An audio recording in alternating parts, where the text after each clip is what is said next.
حضور نے فرمایا کل بنی آدم خطاؤون وخیر الخطائین التوابون، تمام بنی آدم خطا کار ہیں، خطا کار بھی نہیں، بہت خطا کار ہیں، بہت خطا کار ہیں،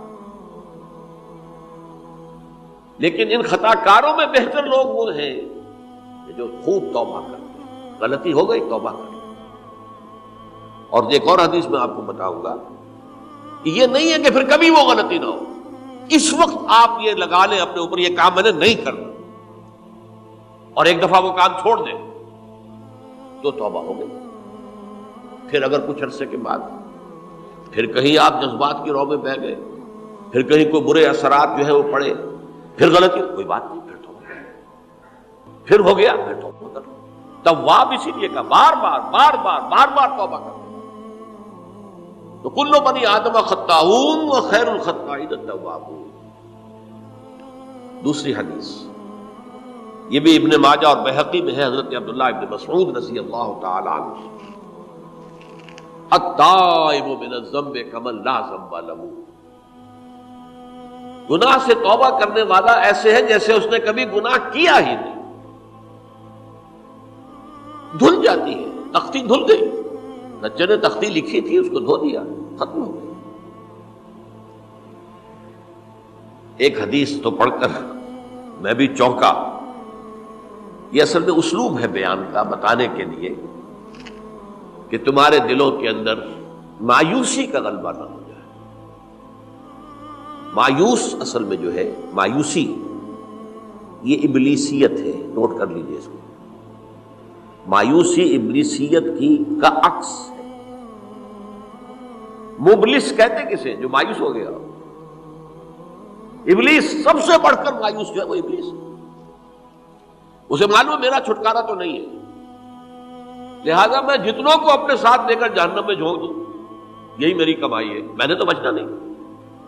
تو ابلیس کہتی ہے اس کو جو انتہائی مایوس، مبلس، جو رحمت خدا بندی سے مایوس ہو چکا۔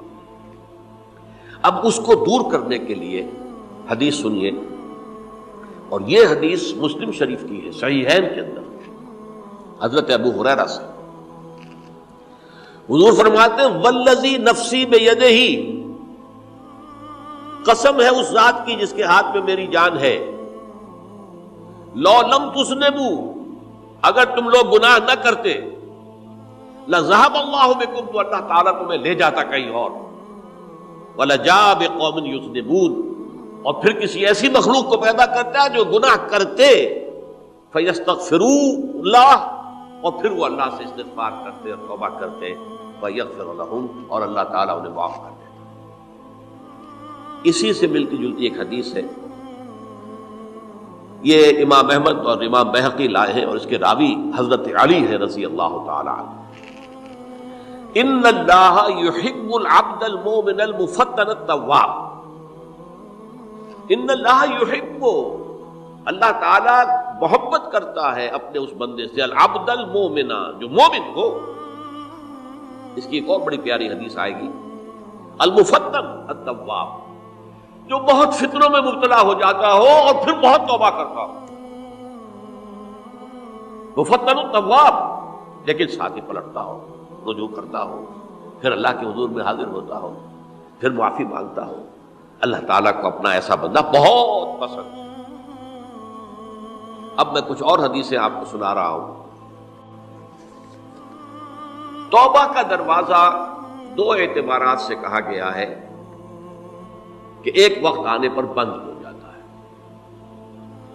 ایک حدیث کے تو الفاظ میں نوٹ کر کے نہیں لایا ہوں کہ اللہ تعالیٰ نے توبہ کا ایک دروازہ اتنا چوڑا کھلا رکھا ہوا ہے کہ جس کو عبور کرنا جو ہے وہ سال ہر سال میں ممکن ہو، اور یہ بند نہیں ہوتا جب تک کہ سورج مغرب سے طلوع نہ ہو جائے۔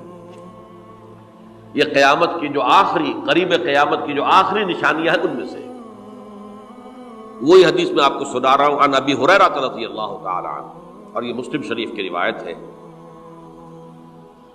من تاب قبل ان تطلع الشمس من مغربها تاب اللہ علیہ، سورج کے مغرب سے طلوع ہونے سے قبل تک جو لوگ توبہ کریں گے اللہ تعالیٰ ان کی توبہ قبول کریں گے۔ البتہ جب وہ قیامت کی وہ نشانی ظاہر ہو جائے کہ سورج مغرب سے طلوع ہو رہا ہے، اب دروازہ توبہ کا بند ہے۔ اب اس کے بعد اگر توبہ کوئی کرتا ہے تو اللہ تعالیٰ اس کی توبہ کو قبول نہیں کرے گا۔ یہ تو اجتماعی سطح پر ہوئی۔ انفرادی سطح پر عن عبداللہ ابن عمر رضی اللہ تعالی عنہما عن النبی صلی اللہ علیہ وسلم قال ان اللہ عز وجل یقبل توبۃ العبد ما لم یغرغر۔ یہ ترمذی میں ہے، حضرت عبداللہ ابن عمر رضی اللہ تعالی عنہما سے کہ اللہ تعالیٰ اپنے بندے کی توبہ قبول کرتا ہے جب تک کہ وہ جسے ہم کہتے ہیں گھنگرو نہ بولنے لگے حلق کے اندر، جبکہ نزع عالم نزع ہو اور جان جو ہے وہ آ کر پھر یہاں اٹکتی ہے، تو اس وقت تک دروازہ کھلا ہے توبہ۔ لیکن جب یہ شکل ہو گئی تو دروازہ بند ہے۔ یہ انفرادی سطح پر ہو گیا، جب آپ کے موت کے آثار اتنے واضح ہو گئے کہ اب جا رہے ہیں، اب توبہ کریں گے تو توبہ قبول نہیں ہوگی۔ اجتماعی سطح پر جب قیامت جو ہے اس کی وہ گھڑی آ گئی کہ سورج مغرب سے طلوع ہو گیا، اب توبہ کا دروازہ بند۔ ایک اور حدیث ہے جو میں نے بہت مرتبہ اس کا ترجمہ تو آپ کو بہت دفعہ سنایا ہے، آج میں چاہتا ہوں اس کو پورے متن کے ساتھ آپ کے سامنے رکھوں۔ یہ حضرت انس بن مالک رضی اللہ تعالی عنہ سے مروی روایت ہے، جو حضور کے خادم خاص تھے، اور یہ متفق علیہ بھی ہے، یعنی بخاری میں بھی ہے، مسلم میں بھی ہے، لیکن تھوڑا سا فرق ہے الفاظ کا۔ تو جو مسلم شریف کی روایت ہے اس کے الفاظ کیا ہیں؟ للہ اشد فرحا بتوبۃ عبدہ حین یتوب الیہ۔ جان لو اللہ تعالیٰ کو زیادہ خوشی ہوتی ہے اپنے کسی گناہ گار بندے کی توبہ سے جبکہ وہ توبہ کرتا ہے۔ کس سے زیادہ ہوتی ہے؟ اب اس کی ایک تمثیل دی، من احدکم، ایک ایسے شخص سے بھی زیادہ بڑھ کر خوشی ہوتی ہے، کان علی راحلتہ بارض الفلات، کہ جو بہت ہی دور دراز کے اور سنسان علاقے میں سفر کر رہا تھا، فانتحرفت منہ، اس کی سواری جو ہے گم ہو گئی، وعلیہا طعامہ وشرابہ، اسی پر اس کا کھانا بھی تھا اور پانی بھی تھا۔ اونٹنی پر سفر کر رہا تھا، اسی پر ہوتا ہے راحلہ جو ہے راستے کا سامان، اچانک کہیں بیٹھا ہے تھوڑی دیر کے لیے سستانے کے لیے، کہیں اونگ آ گئی اور اونٹنی صاحبہ غائب ہو گئی۔ اب آنکھ کھلی اور اس نے دیکھا، فَأَيَّسَ مِنْهَا، تلاش کر کر کے مایوس ہو گیا، کہیں اونٹنی کا سراغ نہیں۔ اب ظاہر بات ہے کسی صحرا میں یہ کیفیت، اس کا مطلب کیا ہے؟ یقینی موت۔ فَأَتَى شَجَرَةً فَاسْتَجَعَ فِي ظِلِّهَا وَقَدْ أَيَسَ مِنْ رَاحِلَتِهِ، تو وہ ایک درخت کے نیچے اس کے سائے میں آ کے لیٹ گیا، گویا کہ موت کی امید۔ فَبَيْنَهُمَا وَهُوَ كَذَلِكَ إِذْ هُوَ بِهَا قَائِمَةٌ عِندَهُ، اس کی کہیں دوبارہ آنکھ لگی ہے، جو کھولا تو دیکھتا ہے اونٹنی تو موجود ہے، کھڑی ہے،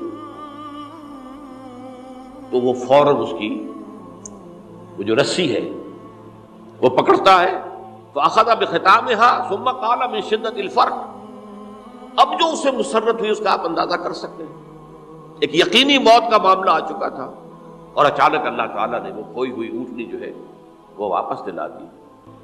تو وہ کہنا تو یہ چاہتا تھا، اللہ تو میرا رب ہے، میں تیرا بندہ ہوں، لیکن جسے ہم کہتے ہیں کہ خوشی کی انتہا فرط مسرت میں ایسی زبان لڑکھڑائی، اس نے کہا اللہم انت عبدی وانا ربک،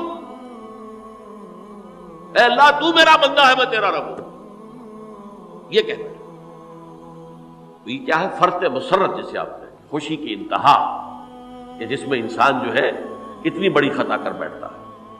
اللہ کو اپنے کسی گناہ گار بندے کی توبہ سے اس سے بھی زیادہ